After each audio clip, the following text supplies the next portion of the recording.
New York, big city of dreams. New York, big city of dreams.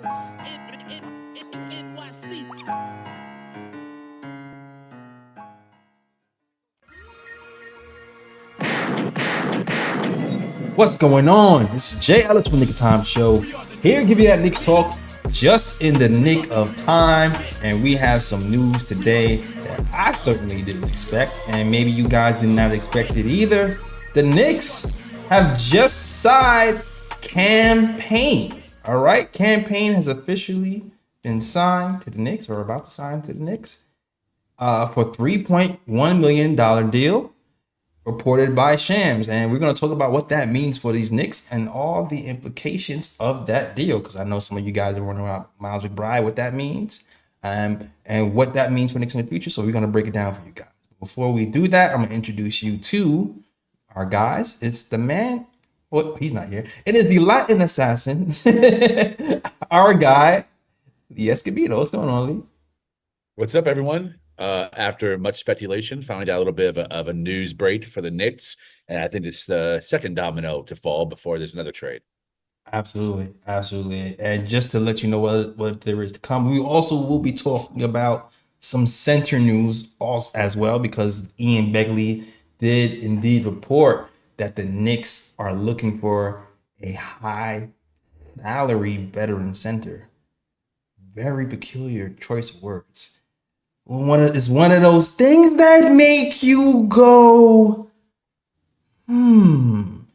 Every center we've been talking about until this day just seems to be not on the list. We've just been wasting our time, which kind of seems like what happens when you talk about frivolous rumors all the time. But I trust Ian Begley. But okay, so sorry to go off on a tangent. I'm going to also introduce you to our guy, a man from NBA Economy, also KOT's mod.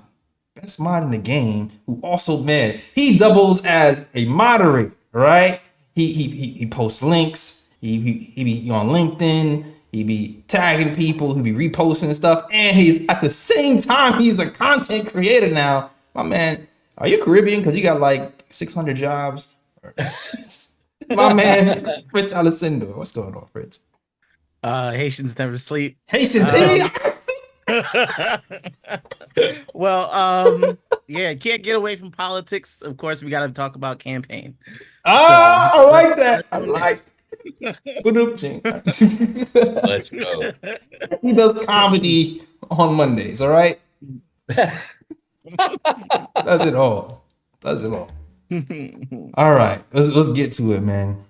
Campaign joins the Knicks after having a really good showing for the 76ers. I'm kind of shocked that he's still not with the 76ers, considering how well he played.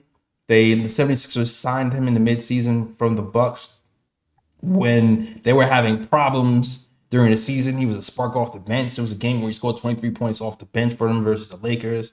And then we all saw what he did versus the Knicks in the playoffs. He came in while everybody else on that bench for the 76ers was scared. He came in and he played without fear and made an impact. Payne is a guy who I've liked, man. When he was on the Phoenix Suns, I thought the Knicks should make a move for him. Matter of fact, the Knicks actually tried to make a move for him a few times in the past.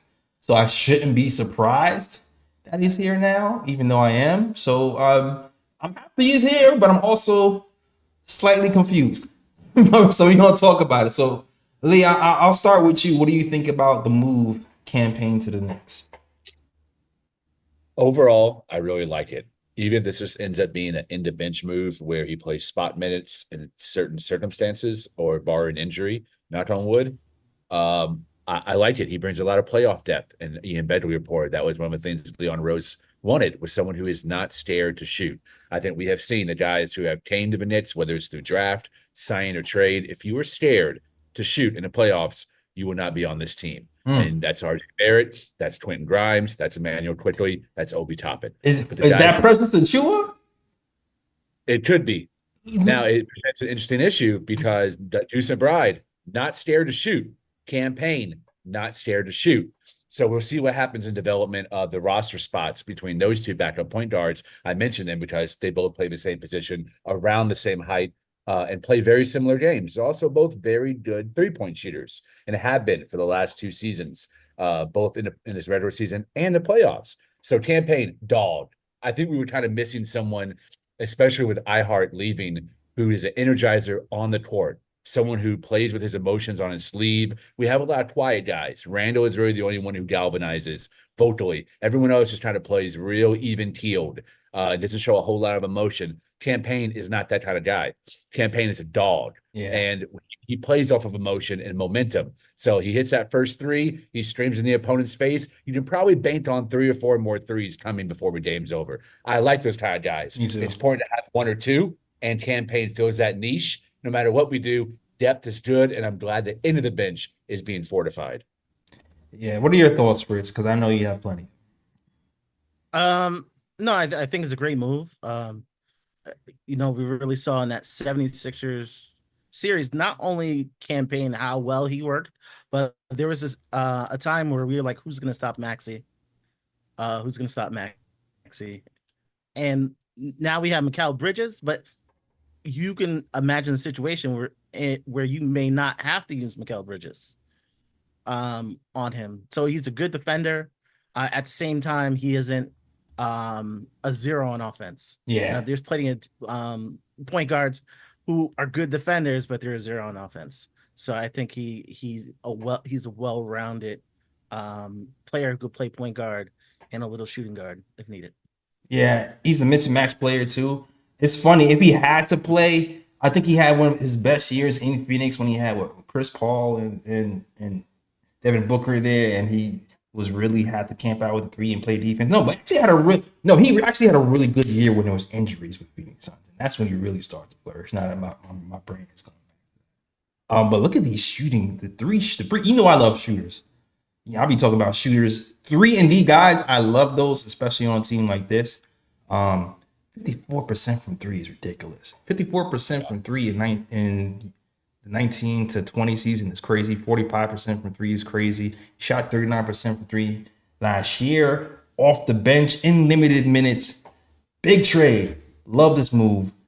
The more dogs, the better. To me, it just comes into question, what's the rotation looking like? Because Ian Begley, after the trade happened, he made it a point to point out that the Knicks see McBride as a guy who can make some, but they more see him as an off-ball guard. So this team, as you know, already has a 9-man rotation. So 9-man means you have Brunson, McCall, OG, Randall, Mitch starting, as for now anyway. Then off the bench, I thought it was McBride with DiVincenzo. I thought DiVincenzo might be more running the guard with McBride in tandem. That's the way I was thinking anyway.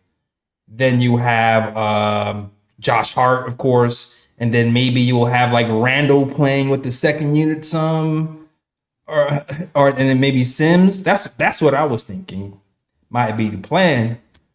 But with Campaign now here and the Knicks announcing they see him more as off-ball guard, does that mean McBride is now relegated to a third string guy? Or is it Cam relegated to a third string guy? I think that's where the confusion lies for me. Definitely confusion. I think the most important note that I took from Ian Begley's video that was posted after the signing was that they were also talking to Tyus Jones. Now, Campaign is someone that you can sign or even trade for and stuff on the end of the bench and him just be situational. Tyus Jones is not. Tyus Jones just came off his career highs across the board with the Washington Wizards in a very high usage role since being a backup in Memphis behind Ja. He's also someone who's coming off a huge payday. Right. So when people are looking to sign Tyus Jones, I feel like he's going to be in a rotation, which signals to me, even though he doubled down on the Knicks' interest in McBride, I think McBride was not included in the Mikal Bridges trade so that he could possibly be included in a backup center trade. And I think that that's probably where this is going, is a trade that includes McBride as a centerpiece so they don't have to include picks and they hold on to those swaps and that Washington or Detroit pick, whichever bum pick it is. And they're able to use McBride as a centerpiece for that in terms of a favorable asset that other teams are really looking at. And Payne slots in and takes his minutes off the bench. I don't know if you have anything to add, Fritz, because I was actually thinking that too. But then Ian also said that they held him out of trades.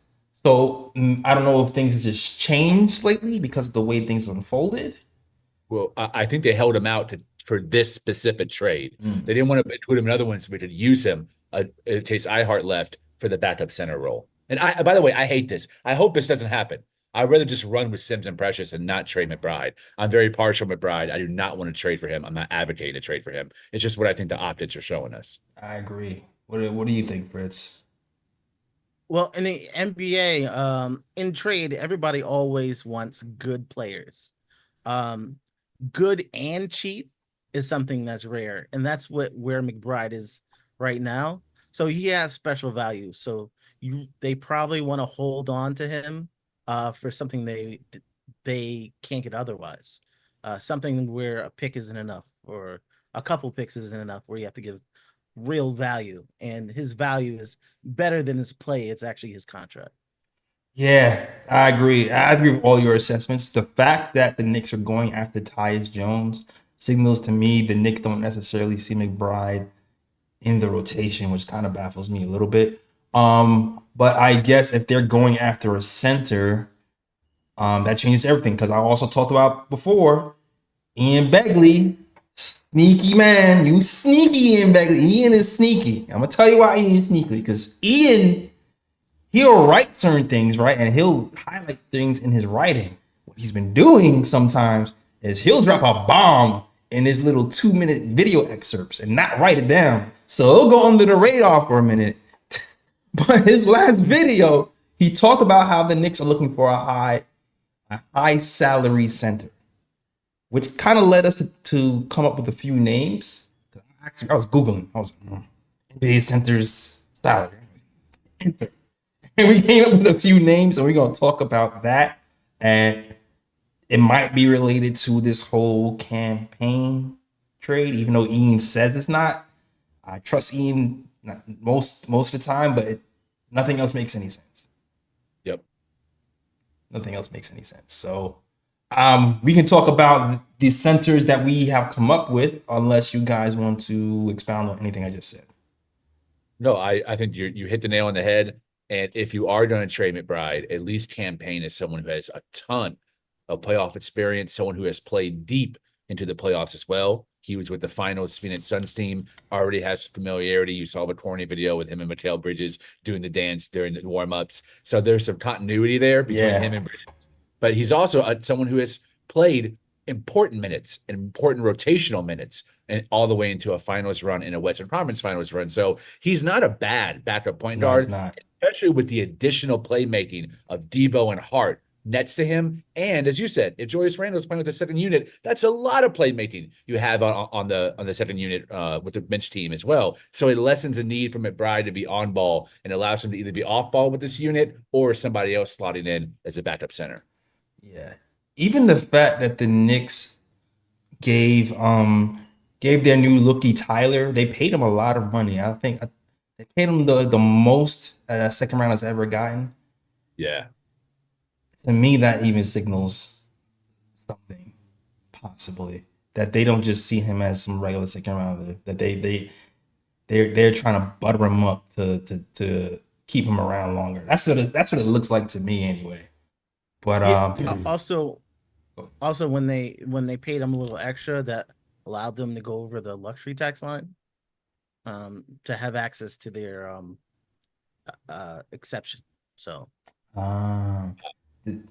Okay, to have access to the mid-level exception. This is why I mentioned NBA counties here, because they give you a little tidbit. Yeah, the biannual, so they have access to the biannual since it went over the line. Got you. Appreciate that, Fritz. All right, so we're about to talk about the centers, but before we do, I just want to shout you guys out. All right, because we love y'all, man. We love y'all here talking Knicks with us and talking Knicks trades and signings. And I saw somebody subscribed, and I missed the little graphic. By the time I looked, it disappeared. But whoever just signed, who just subscribed to the show. I appreciate you guys. I appreciate you, and hopefully you enjoyed the content. All right. But shout out to Walter Blackman. Shout out to Picks for Timmy. He says, we outside. Yeah, we outside. Damn it. Shout out to George Jones. This great one-liner. I don't know what one-liner. Fritz. Oh, the Fritz one-liner. Yeah. Campaign. The campaign. Campaign. The election season. Yeah, I saw what you did there. Good job. All right. Shout out to you, King Ja, Portia, Mick Investment. You into investing? I need to talk to you later. I'm into that. Marvin Smith, Amanda Bama. Everybody else is rock with the show. I appreciate you guys for hanging out with us. Okay. So high salary centers. Who are they? And shout out to Jamaican Cool Vibes for joining. Jamaican Cool Vibes. Appreciate you. All right, high salary centers. Where do you want to start? You want to start with the least likely? Yes, let's start with the least likely. The center that the Bulls can't even pay to get rid of. Let's start with him. Vucevic. All right. Vucevic is on that list. He currently makes, what does he make? Like 20,000, I believe. 20 million. 20 million. 20 minutes. Plus one more year. 20 million even. He has 2 seasons left. We've talked about having the stretch 5 here to give Brunson some space. He's one of those guys who can possibly meet that criteria. But for us, you already know, if you're a Tom Thibodeau guy, or if you know how he thinks, you already know he likes defense. Does he give you defense? No. So that's why we feel like he's most likely unlikely. But what do you think of the choice or the thought of having Vucevic join the Knicks? I want to shout out Queen T. I see you, Teresa Powell, my #1 favorite subscription, the only person I subscribe to on Substat, because I love her Knicks content. She's a great, fantastic writer and my personal editor. Shout out Queen T in the chat right now. Vucevic, if you would have asked me maybe any other year, month, week, or day but today, I would have said, hell nah. But for some reason, man, I don't know what it is. Maybe because this team is already a championship team. It's like, why not throw an extra wrinkle in the offense? I'm more open to it than I've ever been because he's a depreciated asset. And I think they would be easy to fleece. Like, I'm not really sure how, first of all, I'm not sure how we're going to be able to match. And we didn't talk about this, any salary above like 15 million, because in my mind, Precious Achua's market value is between 8 to high side is 10.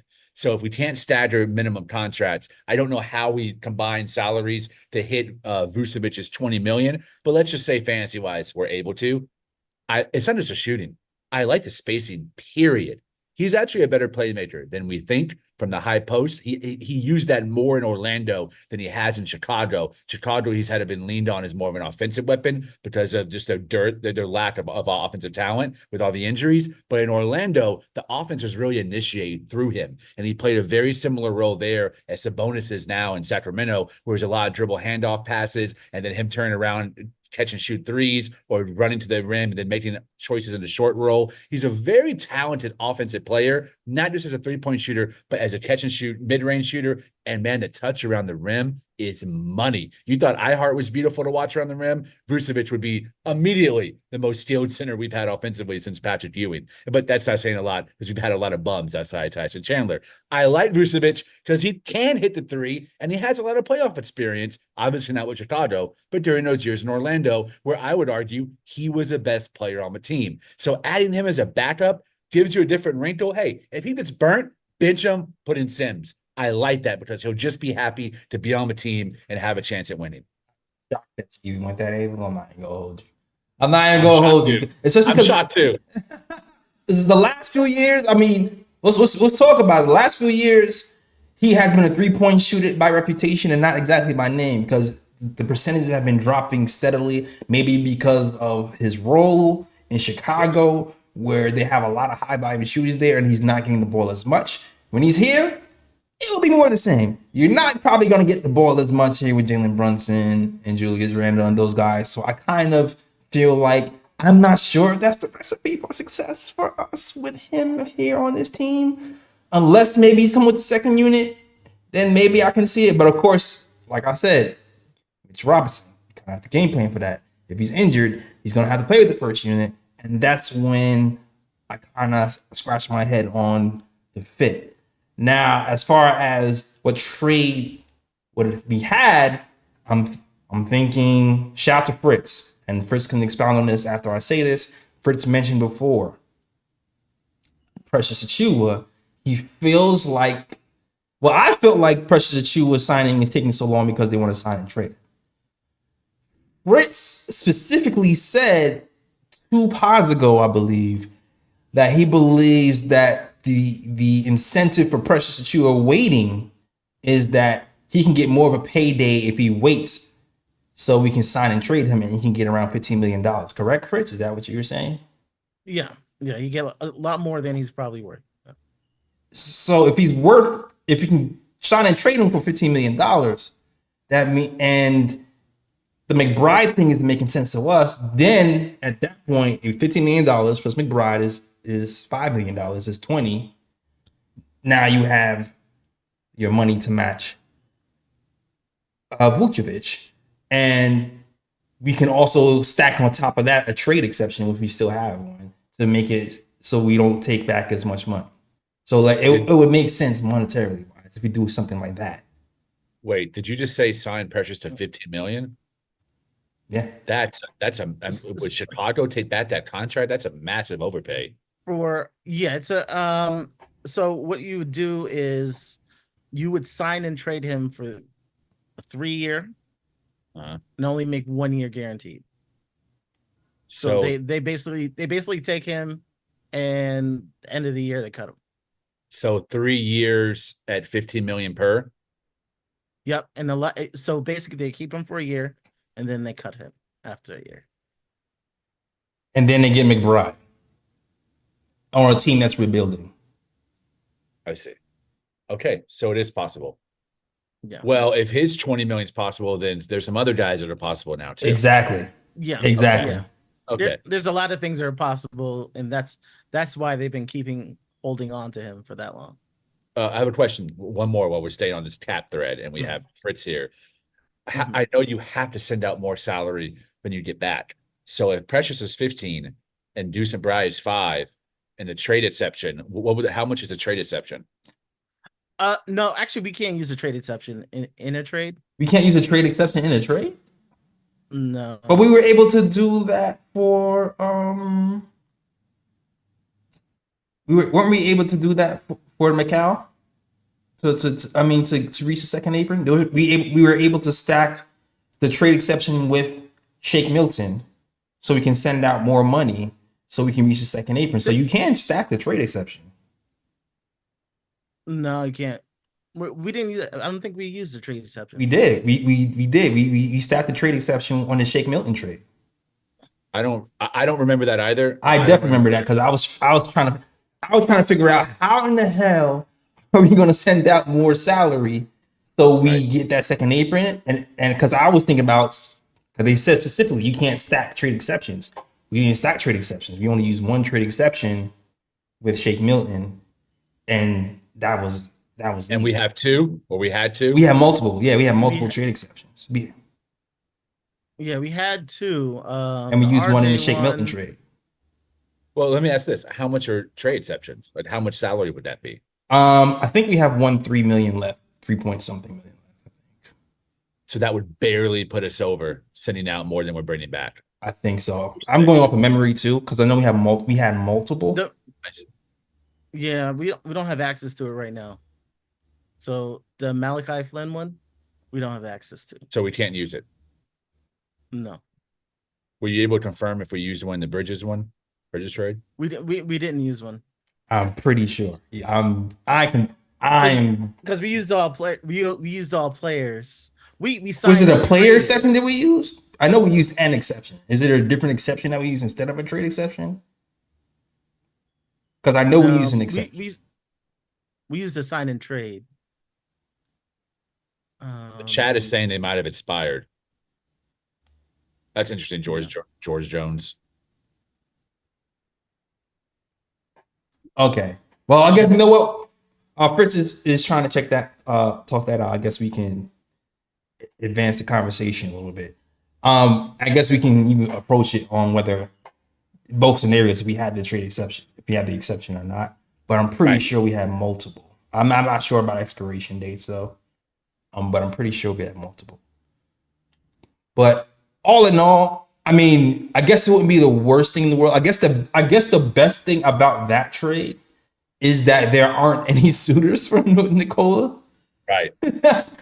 So we wouldn't have to give up that much. I still want to keep McBride, man. I don't want to get ugh. It just seems like I just know that that's what makes the money work. Because I specifically read something today that said the Bulls couldn't give that dude away.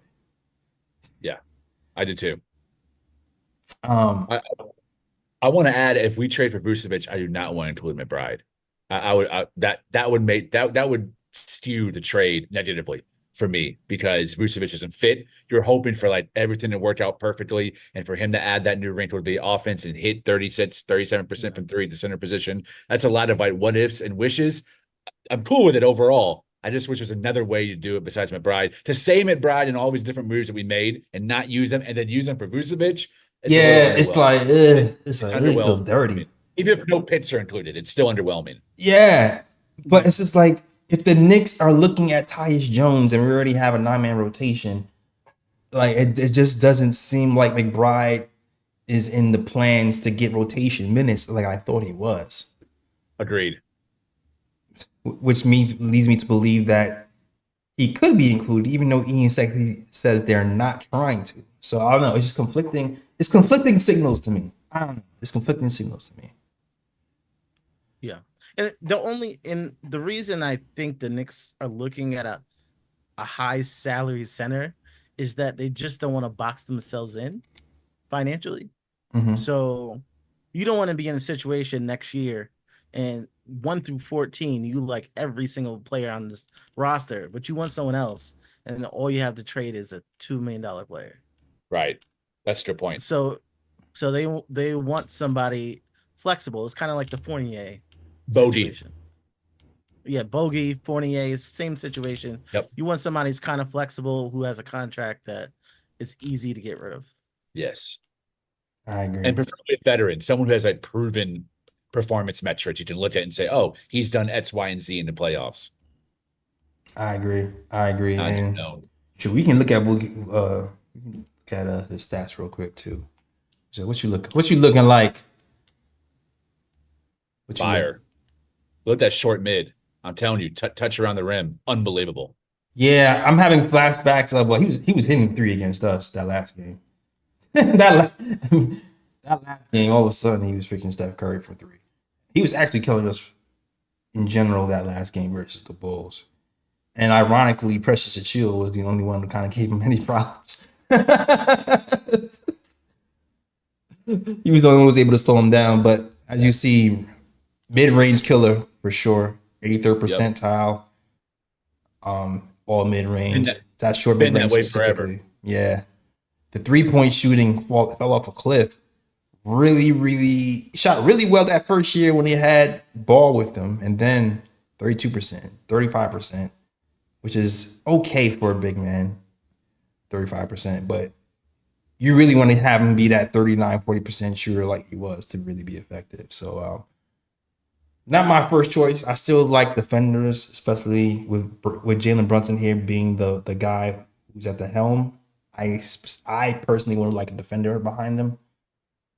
But I guess not the worst choice. I guess not the worst choice. I don't know. Lee gave me something to think about a little bit, I guess. But we can move on to some other players. We can move on. Huh? Fritz, thumbs up, thumbs down, Vucevic. Thumbs down. Thumbs down. Okay. Any reason, or just you want to expound, or? Yeah, it's just the defense is just too off. True. Yeah. Rim protection. Yeah. Just isn't there. Yeah. Combining Shake with the trade exception so they wouldn't be able to hard cap that the first Ayton was genius. I wrote this on the day of the trade. But where did I get the information from? I'm sorry, I'm still trying to look low key. All right. But I can't remember where I read it. But that's all right. Next player to talk about. Do you want to just talk about the inferior version of Mitchell Robinson? Sure. Yeah. What about Mitch Light? How do you feel about Mitch Light? Mitch Light, it's like, I mean, he's right in line with whatever the hell we're doing already. Yep. Playoff proven. Playoff proven, shot blocker, rebounder, rim runner. Healthy. Doesn't get injured. Not as good as Mitch, but healthy, which is always something that you need. Best ability is availability. So I can see this move happening, and I also believe he's around 20 million for the year. Am I correct? Yeah, 20. Yes, you're correct. 22 million expiring.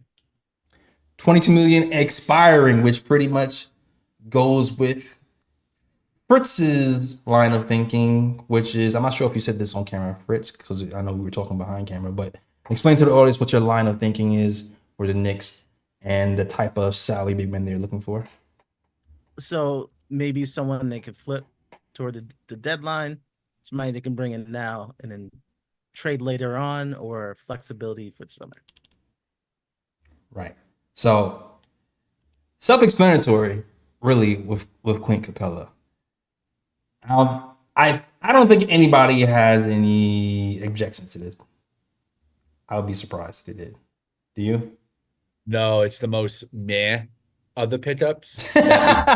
He's not sexy. He doesn't give us any variation of anything else that we already have.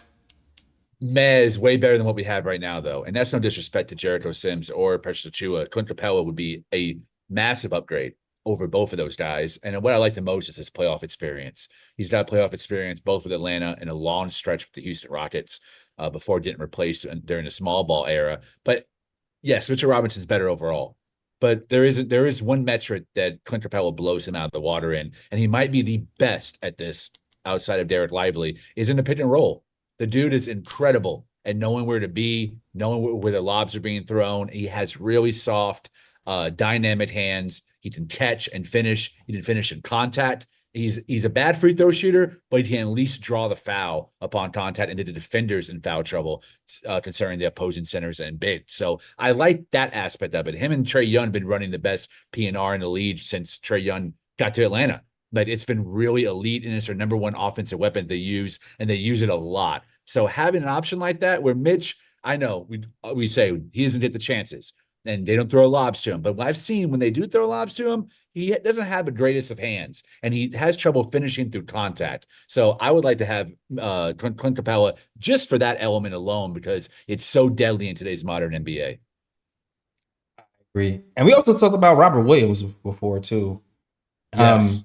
Talk about him. Yeah, we talked about Robert Williams, and to me, he's exactly like Mitch. He's in the same pay range as Mitch. He has all of Mitch's tendencies. I think he's a better off-ball defender than Mitch by a couple of ticks. As far as, I don't know, he just intimidates people who go to the hole, and he's able to kind of time his help defense when somebody penetrates a lot better, it seems to me. But he's just so injury prone. He's extremely injury prone. But he's a guy that financially would work out, because I'm going off memory right now, because he makes what, 14 million a year? I think he pretty much makes what Mitch makes. But I can look that up right now really quickly to see. But I believe Robert Williams has like 2 years left and makes around 14 million. Yeah, 12 million a year. When he's in, there's one more year, so 2 years total. You're correct. Right. Yeah, very affordable, very gettable. Man, maybe the most underwhelming player that we will talk about today. You're right, man. He's a super. He's a cracked Lego, super Lego. He can't be depended on to play large swaths of games in the regular season, but most importantly, he can't be depended on in the damn playoffs. Dude Yeah, gets injured almost every playoff run every that time. Boston had during the stretch of him being on there. And he's also 5-on-4 on offense. He has no offense besides the lob.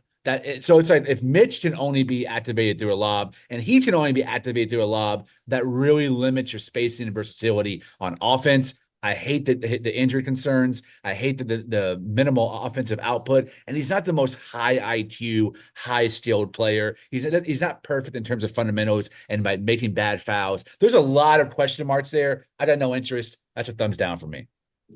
I feel like low-key Mitch has a better offensive back.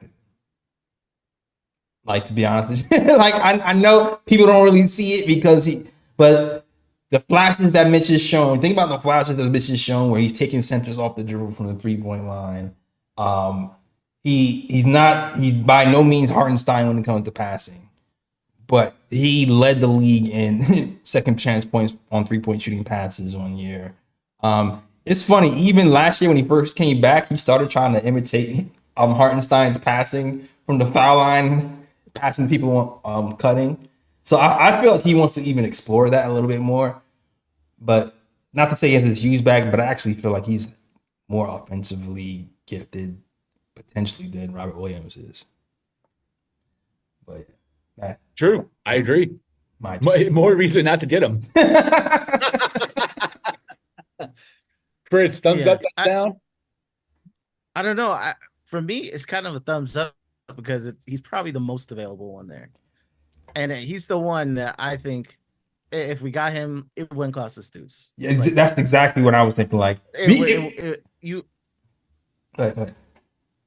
Yeah, I don't think it costs deuce. I think for me, it's more of a cost versus opportunity type thing. Yeah, exactly.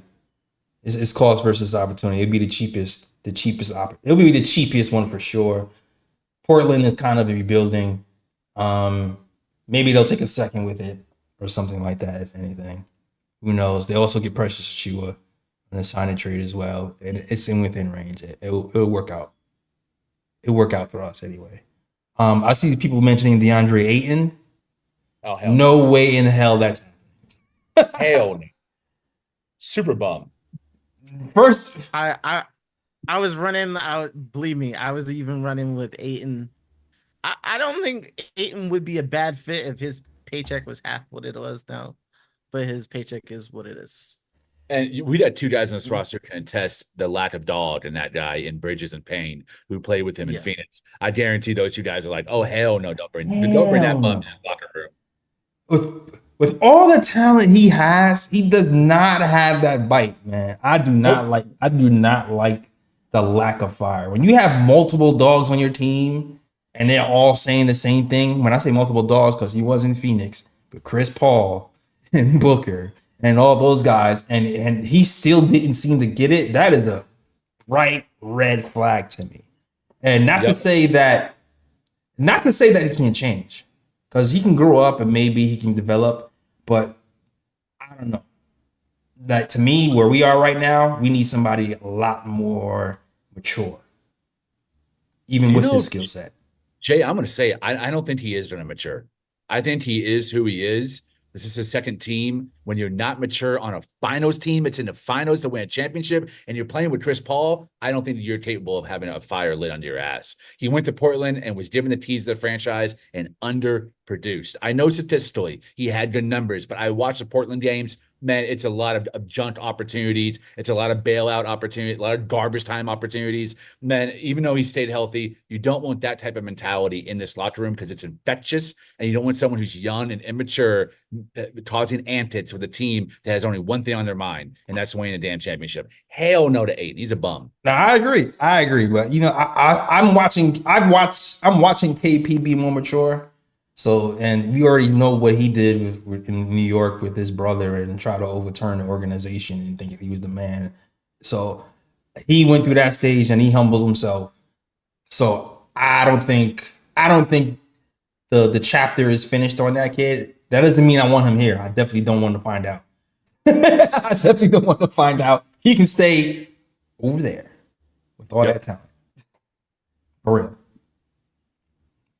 But that leads us to some other people, though. There's a lot of other people that we can still talk about. I like the idea of Brook Lopez, man. Oh, hell yeah. Let's go. Sign me up. Let's go. Let's go, baby. Gunshots. Let's go. Sign me up. Brook Lopez. Hell yeah. Me too, bro. And that's one I don't mind McBride being used in. I can absolutely accept that for sure. Yeah, that's for sure.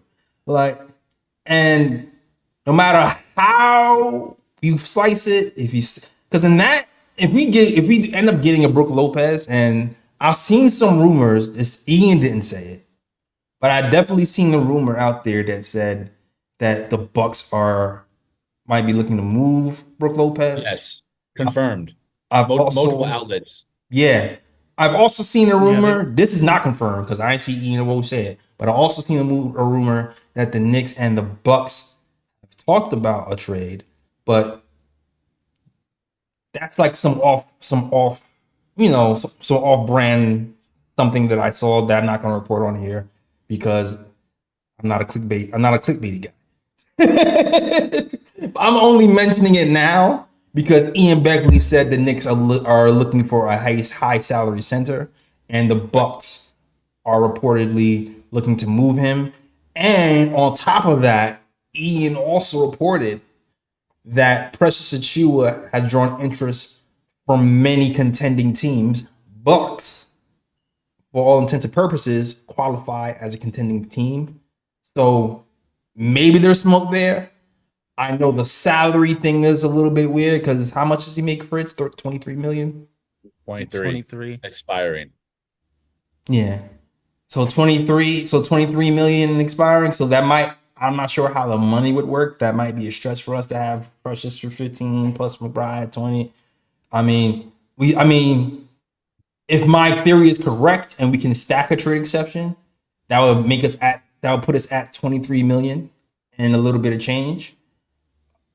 So it might work if my theory is correct. When I looked at it, they may have to use a rookie or so to maybe get it done, but yeah, maybe one of those type of situations. Interesting. Things that make you go, But That Brook, injured one. do we even need to look, huh?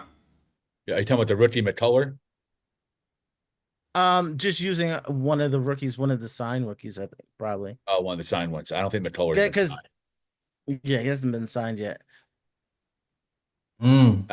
I can't see one of the other three being traded. Yeah, I definitely can't see it either. yeah. I have to look around to see if it's financially possible, but it would be tight. But Aller knows all the tricks.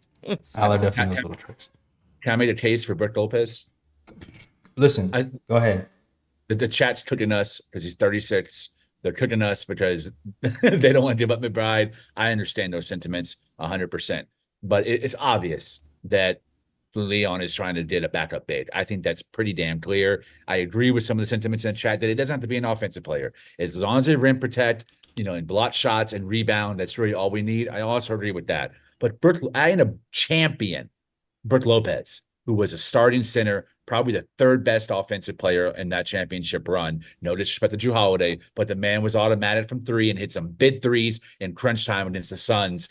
Having another guy besides Dante DiVincenzo and OG Anunoby, who have won a championship, who have been in championship locker rooms. Granted, I know Devo and OG didn't actually play, but they were in that locker room. To add Brook, who did play and did star, that would be a huge boost to the morale and to the mindset and to the focus of this team winning a championship, and everything that we talked about, wanting to add to the Knicks, he presents. I mean, 2 years ago, he was Defensive Player of the Year candidate. And for up until about the first half of this past season, he was Defensive Player of the Year candidate. Dude can still swat shots, still protect the rim, still rebound, and he's maybe the best three-point shooting big outside of Joker and Embiid in the NBA, and was at one point the best post player in the NBA for about a 5-year stretch with the Brooklyn Nets when his footwork, post steals, and back to the basket game was unstoppable. You add that ability to his championship mindset and his defensive versatility to me off the bench against bench players, that's a recipe for success. He is someone who can step in, as Ian Bedley said, and play 30 games if necessary and start. He is someone, depending on matchups, who could start in a playoff series and give you that competitive edge where the same attributes KP brings, he can bring. As how the hell do you guard this team 5 out with him at the 5? We have enough perimeter defense to not funnel everything to Brook. They can hold their man in front of them and not make Brook work overtime. He can really concentrate on just weak side help, block shots, and hit threes. You add that component to this team and keep Mitch intact, bro, you're not talking about one. You're talking about many championships. Yeah, I know.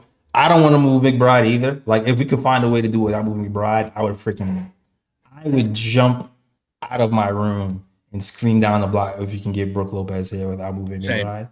I would probably cry for tears because seriously, guys, people talk about matching up with the Celtics.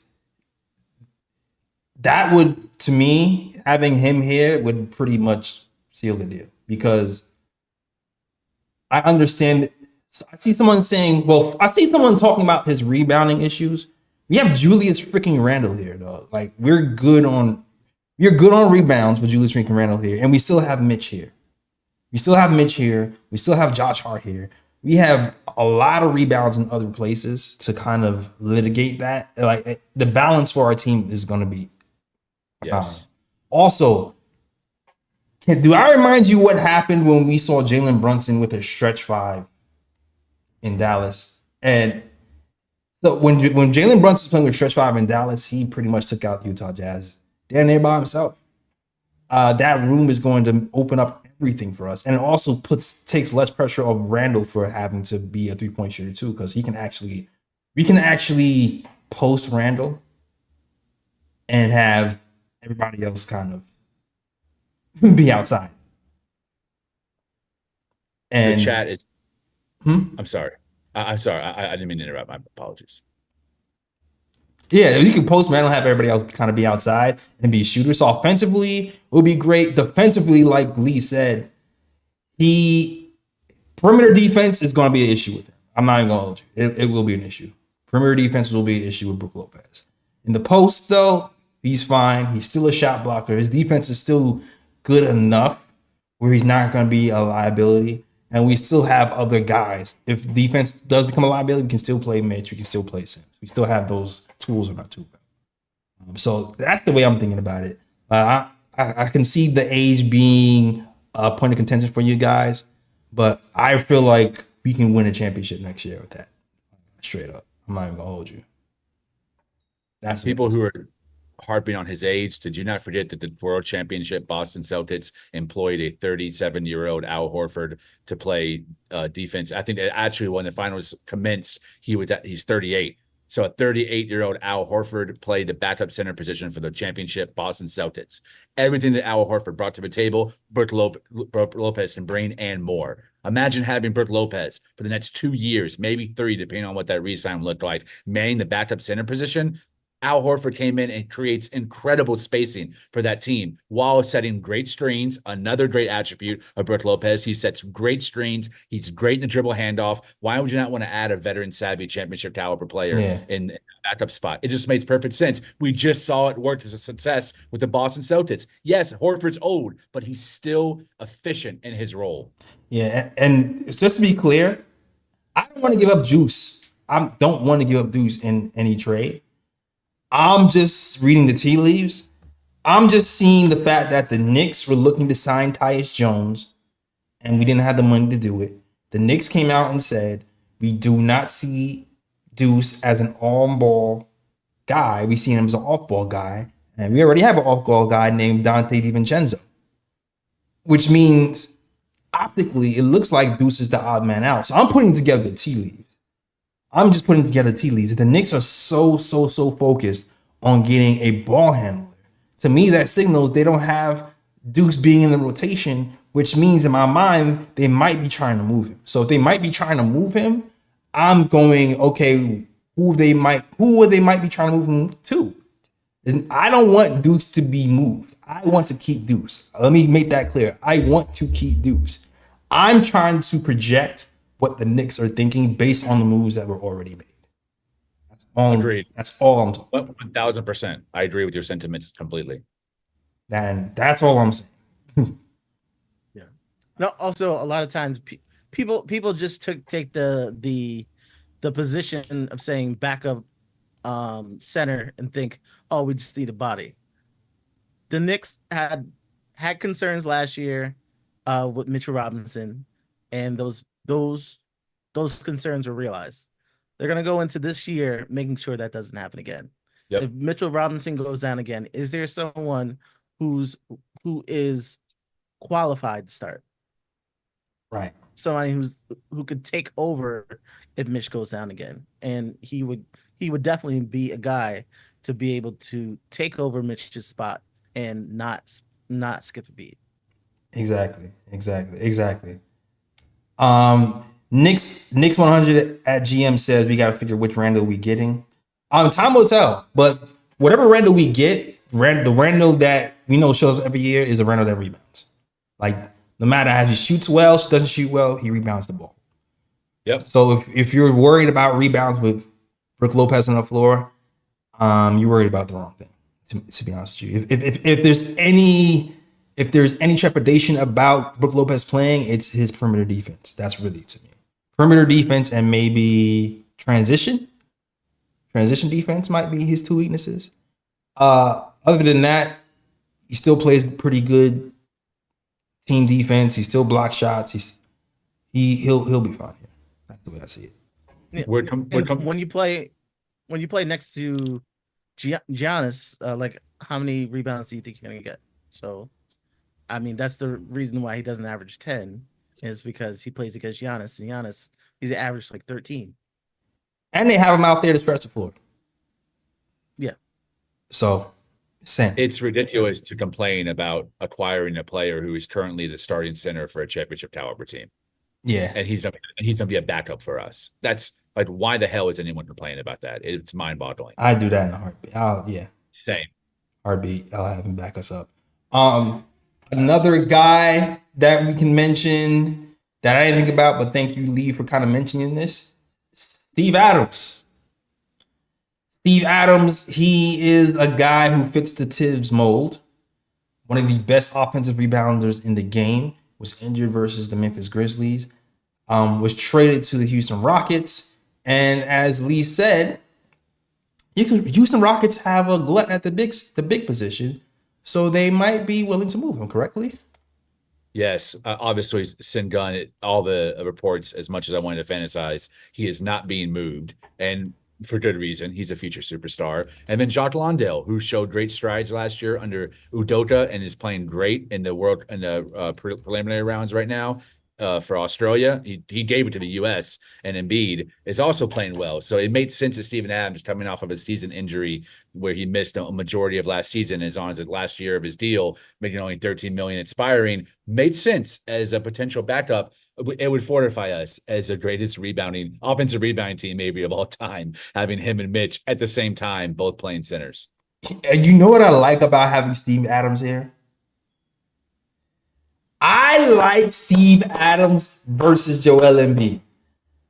I want to see Joel Embiid try that buzz he did with Steve Adams, because Steve Adams is a huge human and he can choke slam Joel Embiid. Like, he's not gonna back down. Like, he's like a silent enforcer. And I know Knicks fans have been talking about they need an enforcer for a while. Steve Adams fits that bill. So besides the defense, besides the rebounding, he gives us an enforcer. And he's $13 million. So he easily would fit with a Precious Achiuwa type of deal, where we wouldn't have to give up a McBride because he only costs $13 million. So to me, that also makes a lot of sense, considering he's injury-free. All right. So hold on, let me just shout the chat real quick. There's 220 in the chat. Let's go. Yeah, it's 220 in the chat. If you like the show, hit that like, hit subscribe, and yeah, we'll shout you out too if you're new. Hashtag new if you're in the chat, and I'll give you a shout out. But shout out to people who's in the chat so far, and shout out to people who subscribe during this channel. Shout out to Mike Austin. Shout out to Knicks 100. Shout out to Sherwin. Shout out to King Josh. Shout out to George Jones. Shout out to Marvin Smith. Shout out to everybody rock with the KLT show, John Pratt and everybody else. Is there any comments you guys want to shout out? Because I know I've been yapping.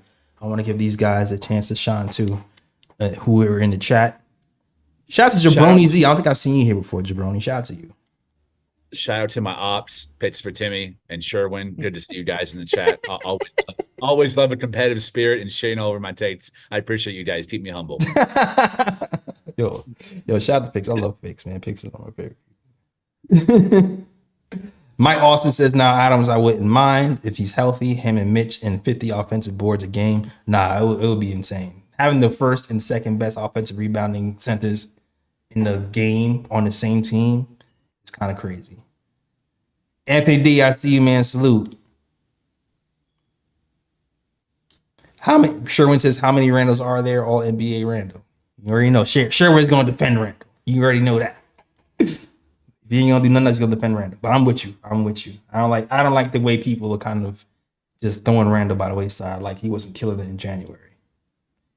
January Randall is perfect, says Brooklyn Butter. Ski Low says trust in Rose. I believe you. I agree with that sentiment. Marvin Smith says Milwaukee is still competing. Why would they help the Knicks? They're looking to move Brook Lopez. Yeah, and the reason they were looking to move Brook Lopez is they said they wanted a more modern big. I don't know what that means. What the hell does that mean? What's more modern than they said they wanted a more modern big. Maybe someone who can guard the perimeter. If that's the case, Precious Achiuwa kind of fits that, even though he's not a true center to me, but he's a really good perimeter defender. He's pretty much what Brook Lopez isn't. But he doesn't give you anything on the offensive end, but he's really good at perimeter defense, that's for sure. I have one more option for us. And it's from another team that has a glut of centers that just re-signed a bunch of players and who might need the cap relief, and that is Wendell Carter Jr. from the Orlando Magic. $10 million this year. I like Wendell Carter Jr. Massive upside.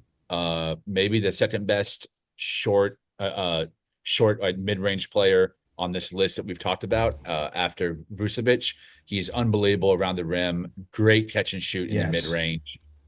Not super consistent. I would say right now he's probably 35% of a three-point shooter in terms of lean on that. Doesn't have any playoff experience, but there's a lot of upside. And he could end up being the future of his center position in 2 years from now if he's really able to hone down that three-point shot. He's also a great defender.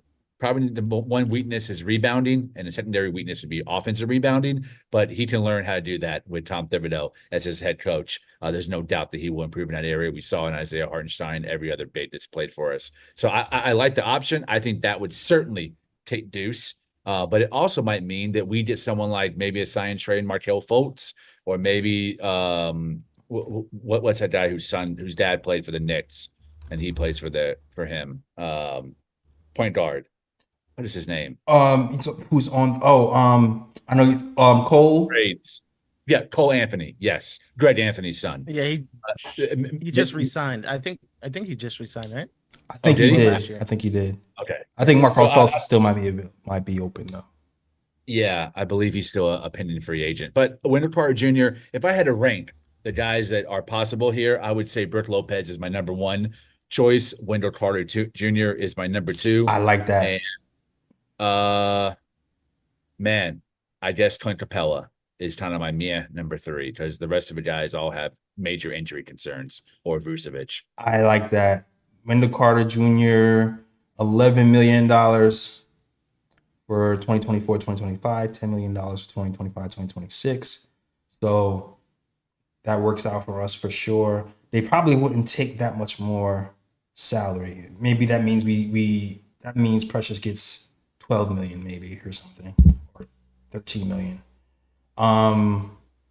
Pitch for Timmy just made a point and said Wendell Carter Jr. is always hurt. That is true, but sometimes those can be mitigated by bringing him off the bench, and playing with less expectations against worse players can sometimes mitigate those injury concerns. So if he's in a smaller role in less minutes, maybe he can be a little bit healthier and sustained, especially with this Knicks medical team now. Yeah, That is a good point. I mean, listen, anybody who's hurt, I always have to put that question mark on, especially at the center position because Mitch is always hurt. So you kind of have to have healthy people here. But I'm not gonna lie, I always had an eye out for Wendell Carter Jr. for a while as a kind of a versatile bid. And I'm looking. Let's see. I'm looking right now at his. Let's see. You know my jam. Cleaning the glass of Wendell. You know my jam. All right. We got 37% from all three. That's not bad. That mid, look, come on, son. Look. Good at the rim, good in the mid-range. And even the three-point shots, he shot 37% from three, but it seems like it's just the corner that's the weak point. That it seems like maybe those above the breaks might be a shot. So as long as it's above the break, he's good. He shot 40% from everywhere else but the corners, which is it's a good sign. So and he plays defense, man. He plays defense. Listen. I like that deal with the Carter. I'm not gonna hold you. That's a great point you just made out too, because if you think about it, if a center is going to get a three, it's going to be above the break. It's not going to be in the corners. Those corners are reserved for a wing. So if he's going to be able to shoot threes, it actually works to his benefit because above a break is what's going to end up being within the movement on the offense. And that gives us the most space to be honest with you. I believe if you pick and roll, have the center at the top, so you can't have the center kind of help on Brunson going to the hole. If you help. You got Mikal Bridges on one quarter and then OG on the other. Oh, my God. And Randall cooking. Oh, my God. Single coverage with Randall. Oh, my God. Yo, if we get a three-point shooting center that plays defense, I'm going to cry. Lopez. I'm going to cry. Yeah, he's 7 years in the league. He's only 25. I agree. Yeah. I have faith in, listen, I still have Sims stock. All this center talk I'm talking, I still do have my sim stock, but I also understand what's happening in front of me. The Knicks are still looking for a center. So if the Knicks are still looking for a center, then I'm going to fantasize what center we can get.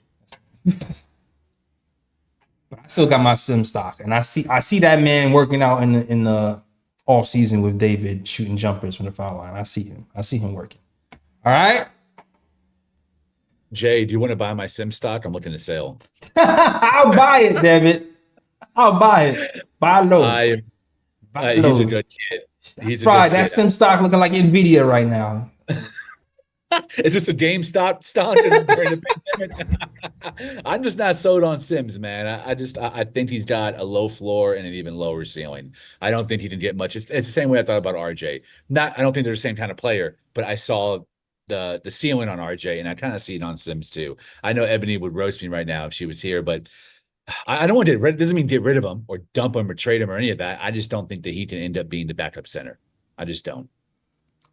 I want to upgrade. Well, I just want to see him get more opportunity. I want to see what happens if he gets opportunity. That's all I have to say. That first season was a standout season for me. He really couldn't replicate that season, whether it be injuries or death problems or whatever.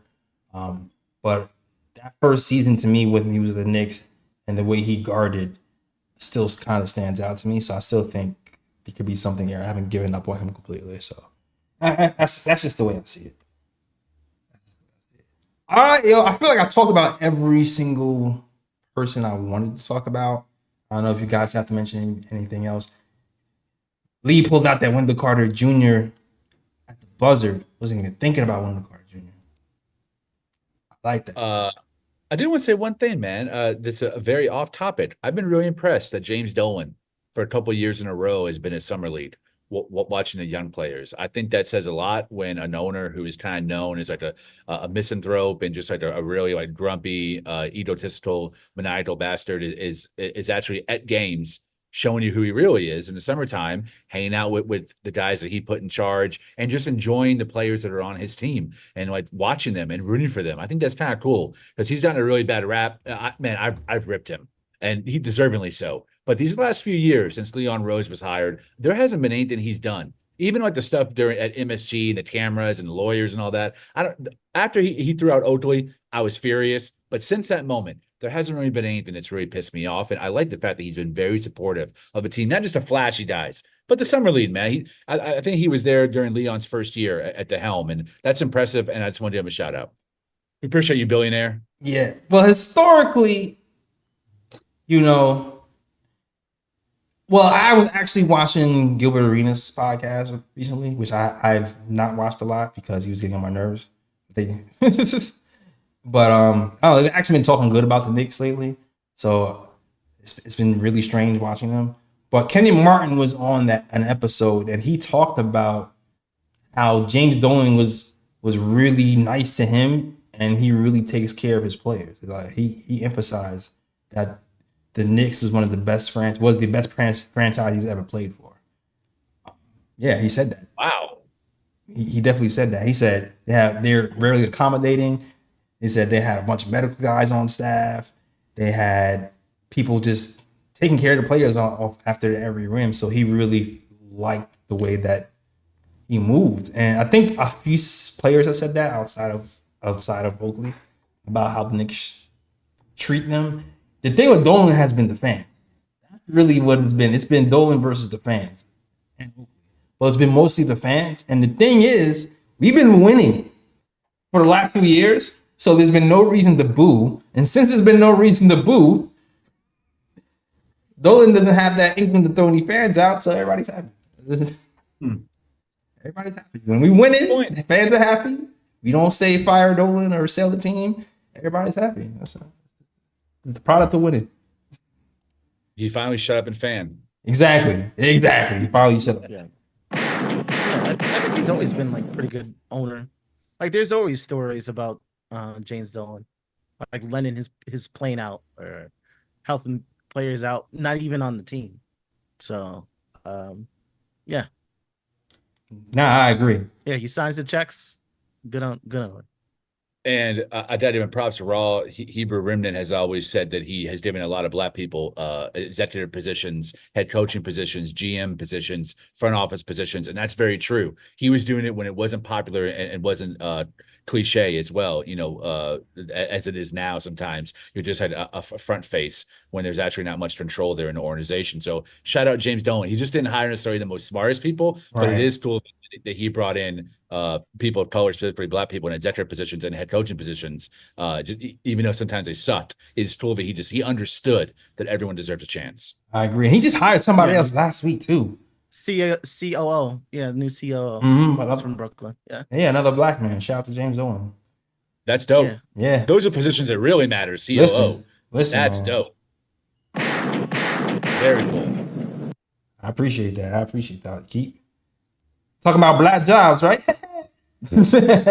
COO, hell yeah. That's my kind of Black job. That's the type of Black jobs I like to see. All right. Hell yeah. All right, man. So salute to Dolan. Salute to the Knicks. And salute to you guys, man. And salute to JT Riddick, who gives a $9.99 super chat. Says, yeah, salute KOT, always dropping dope content. This is going to be a good season. Yeah, I'm excited about this season. I'm really excited about this season. Old Head says, I can't see any Eastern Conference team making a deal with the Knicks. I mean, let's examine that statement. The last trade we made was with the Brooklyn Nets. Right next door. The biggest trade made right before that was with the Toronto Raptors.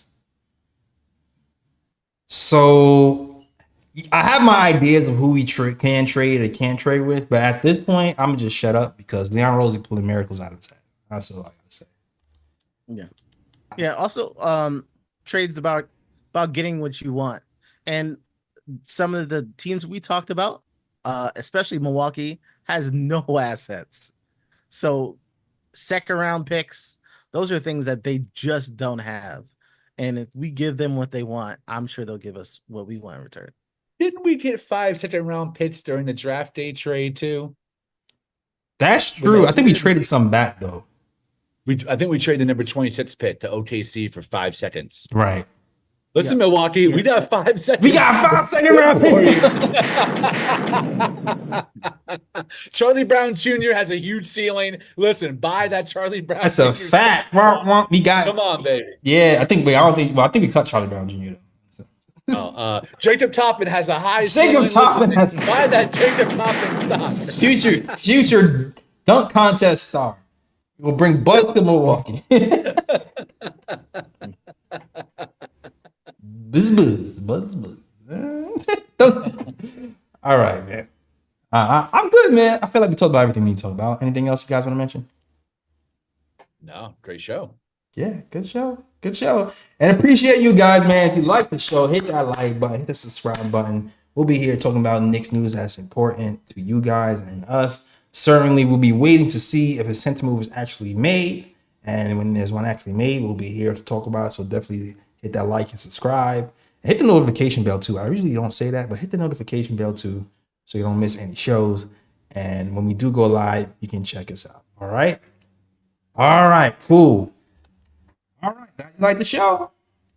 Lee Escobedo, Latin Assassin. Let them know where they can find you, sir. At Twitter, at _ Lee Escobedo, LEEESCOBEDO, or just searching the hashtag bum. You'll see me fighting with somebody all day, every day. Debating is my #1 hobby. #2 after reading. No book club today. I haven't read a book since the last pod, so I'm not going to fake the funk. I'll wait to show one off next time I finish one. All right. King Josh said we had the best medical staff. Yeah, I couldn't believe he said it either, King Josh. I couldn't believe he said it either. I couldn't believe he said that either. Shout out to my man Jigga Porto.